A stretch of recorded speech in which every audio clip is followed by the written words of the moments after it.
Hi everyone, this is Kikipo Vlogs, a Filipino actor based here in Saudi Arabia, and welcome back to my channel. Agad-agad gawa natin yung reaction video, ang Barda compilation, because why not? So brace yourselves. Andito tayo sa TikTok ngayon, okay? Kasi kanina sa Instagram pa lang tayo, pero ngayon, for today's video, nasa TikTok na talaga tayo. And dito natin makikita talaga yung, hindi naman katotohanan, pero alam mo yung mga splice video na ginagawa ng kwento. Pero dito na natin, ang purpose ko na dito is makita yung mga litrato ng mga, yung mga updates. Kasi wala sa Instagram yung mga katulad na nag-basketball si Ginoo, tapos ando din si girl, nakita ko yung kahapon pero sana madaanan natin to. But on your frame guys, this is a video of Madam Cordelia, kung makikita natin. This is, please, andyan na, naka-out na ang teaser sa, what do you call this, sa YouTube ng Contrabida Academy, panoorin natin. Maganda, maganda. So kaya pala ako napapaisip naman ako, kaya pala nilalayag talaga nila ang Jameson. Kasi akala ko talaga, hindi sila love team dito. As what they claim, as what sa mga sinasabi nila, hindi daw love team dito. Pero tayo mapapaisip naman, hindi naman sila love team KJ, kaya bakit nag-holding hands talaga sila for today's video? Eh nalaman natin sa trailer pala na teaser, ayan, di ba sabi ko sa inyo, nagkakamali ako.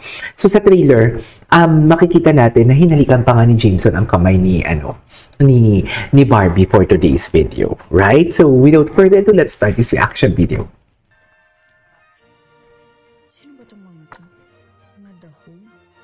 Sikat dito. Annyeonghaseyo. Welcome to Samgip Sasawa. Mag-double duty ka muna. Salary deduction yan, ha? Ay, salary deduction. Bago ka maging manager. Baka naman pwede mong tulungan ng mama. Magkano po ba yan? 50,000. Mag-unboxing na tayo!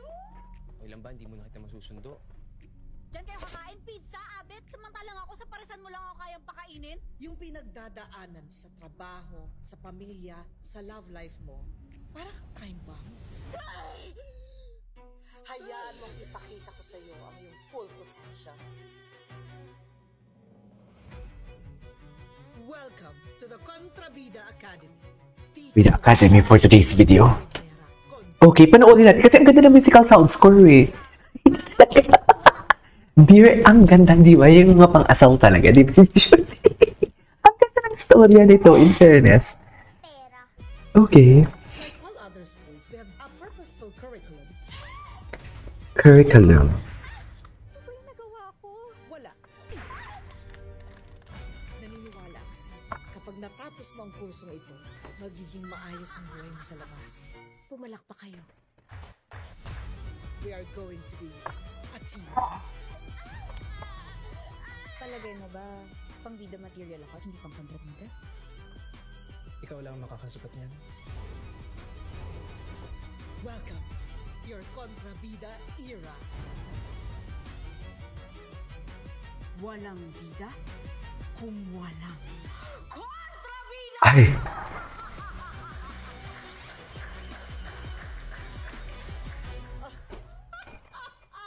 Ay, atake. Ang galing nila dito. Ang galing talaga nila. Anyways, what's next? Ay, ito si Miss Dareds. Hello mga kabata. Ayan na si Miss Dareds. Pakinggan natin si Miss Dareds. Manonood natin. Ang ganda. Ang taray ni Madam Dareds. Ang ganda pala ni Madam Dareds. Parang nananakit ng katulong, no? Hindi mo kaya. So, sinashoutout natin lahat ng mga nagmamahal. Yan yung sinasabihan ninyo mga bobo? Jeez. Si Barbie Portesa and David Licauco. Diba si Madam ano? Natin yung mga bashers. Oo, shout out. Barbie and David Licauco. Si Madam, si Barda United. Ang Oo, tama. Expensive tingnan. Tama. Exactly. Dito po sa bakasyon ni Mr. David Licauco. Si David Licauco po still nasa Siargao pa rin siya hanggang ngayon. Sino ba kasi nagchichika? Recent photos and recent videos na ina-upload itong si Mr. J. Ortega. Oo. Talaga yung pinakamasipag na mag-upload ng mga photos nila doon po sa Siargao. Kasi kasama sila ngayon na nagbabakasyon doon. May mga photos po na naglabasan. Pero syempre bago yan, kung hindi ka pa nakapag-like, share, Ay, ito lang. and follow sa ating Facebook. Okay. Hanggang sa ngayon ay nagbabakasyon pa rin siya sa Siargao. Oo. Nandun po siya. At ang daming mga news na naglalabasan, ang daming mga kung ano-anong mga speculation na Oo, ayan. Sana itackle mo to kung parehas tayo ng mentality. Sana talaga. Ngayon ko nang nahalata, maliit pala ang frame ko kanina. Sorry, baguhin natin. Okay, tuloy na natin. Doon kay Alex Manalang na Oo. yung rumored girlfriend di Alleged. David Licauco. Lahat ng mga shot niya, Mm. pahaging, puro Tsaka iba yung ano, Ano yung mga napapanood. iba yung kamay. So ngayon, meron pong mga article na naglabasan ngayon. Sabi po ng Daily Tribune, Mm. allow me to read this to you. Sabi niyang gano'n, no? Ano ang sabing ganuan? Very chismosa. Of Barda, meron nga daw pong mga rumors na naglalabasan that David Licauco rumored's girlfriend spotted in Siargao. He's said to be enjoying the short respite with his unannounced non-showbiz girlfriend. Yun daw po ay unannounced. Ibig sabihin, Unannounced. Girlfriend, pero hindi. Na-announce sa publiko. Mm-mm. Correct. Correct. That is the collective inquiry of Barda, the fans of Barbie Fortesa and David Licauco. The actor recently photos and videos enjoying his vacation in Siargao were splashed on the social media recently. Nung nagsi-circulate po yan ngayon sa social media, and Licauco was with Jay Ortega and other friends. But more interestingly, he is said to be enjoying the short respite with his unannounced non-showbiz girlfriend, Alex Manalang. So, ibig sabihin, nakarating na rin po sa mga showbiz insiders and showbiz online news yung patungkol sa bagay na ito. Nakarating na. Pero ang GMA hindi pa nagsasalita, no? Inside the bar. One had Manalang dancing with the actor Guy Prince. There is one video that showed Licauco playing pickleball with his Guy Prince with Manalang watching on the side. Parang talagang ini-speculate nila at parang talagang confirm na si Alex Manalang True. girl, na wala naman talagang Inaamin. pa rin yan kasi Oo, alleged. that it was Alex. Wala naman siyang t-shirt na suot na makapagsasabi na siya talaga si Alex Manalang. Some video showed Licauco talking to Manalang while inside the bar. Manalang dancing with the actor Guy Friend, and it was reported on social media that Manalang grandmother just came from Australia. So yun yung mga rumors sa lumalabas. Okay. Bakasyon nga daw yung kanyang lola dito sa Siargao na nanggaling ng Australia. Yung lola niyang best in announce. Charis! We tried to browse on Manalang Instagram account but it was private and could not be accessed. So yun sinabi nila, diba? Tinatry po nila. Mahina kayo. Charis. Kasi may isang vlogger na nakapasok. Charis. No, yun po yung yun. Yung kay Alex. Yung kay Alex yung naka-private. Oo. But how did you know and how did you parang make sure na talagang siya nga si Miss Alex Manalang? Oo, sa bagay. There is photo circulating online right now na parang sinasabi nila, ito pong photos na to, na nakakandong yung girl dito po sa lalaking ito. At tinutukoy nila, sinasabi nila that Si David. was Mr. David Licauco. Si David daw po, yung Pero ang lapad ng kamay, tsaka ang puti. Si Alex Manalang ay nakakandong kay Mr. David Licauco. Pero kung Ang lapad ng yung video o yung photos na to, it was blurred. And may kita ninyo, medyo malaki yung pangangatawan. True. I-compare nyo po yan, doon po sa katawan ni Mr. Ortega. Si Jay Ortega, medyo malaki po at malapad yung kanyang katawan, mamuscle siya. Oo. Si Mr. David kasi, Lean. medyo may mga muscle siya. Pero Lean. kalapad yung Lean siya, mami. Hindi siya bulk. Kaya medyo malayo. Ang pinagbabasihan nila, yung mga suot. Meron po akong isang video. Sa bagay may suot. Ayan. Na flash ngayon. Na ito po yung video kung saan makikita po ninyo na itong isang lalaking nasa motor na ito. Parehas? Parang kaparehas nung suot nung lalaki na may kandong na babae. Ay, oo so, nga. Siya medyo Ay, oo. close na Puta ka. Oo, parehas. kasi medyo may mga muscle siya, pero hindi ganun kalapad yung build ng katawan niya. Ay, oo Medyo nga. malayo. Ang pinagbabasihan nila, yung mga suot. Meron po akong isang video. Ayan, ipakita mo. Na flash ngayon. Ipakita mo, Madam Darrens. Ang galing niya. Wala lang akong time na mga ganito-ganito eh. Sa motor na ito. Ay, pero polo to, mami. Parehas nung suot nung lalaki na may kandong na babae.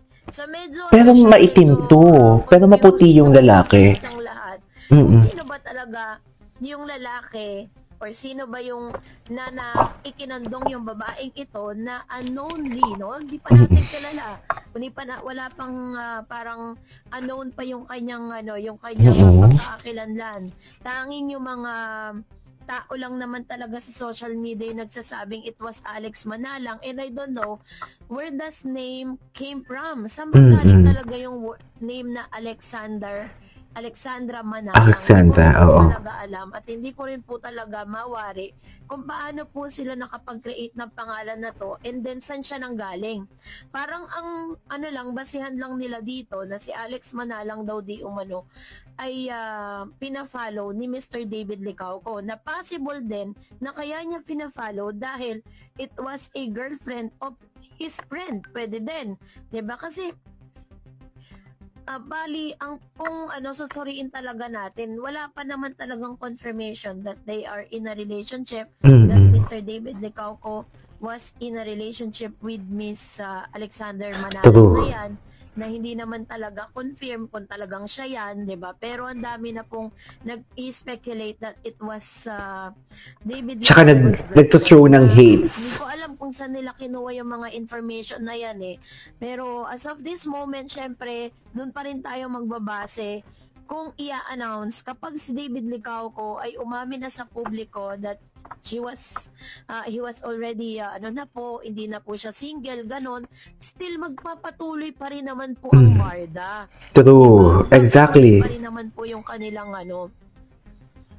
magpapatuloy pa rin naman yung kanilang pagsasamahan. At the same time, hindi pa rin naman magbabago that still barda pa rin po sila. Sabi nga ng mga tao po sa Facebook, nung kumalat po yung photos na yun, na nag-speculate that it was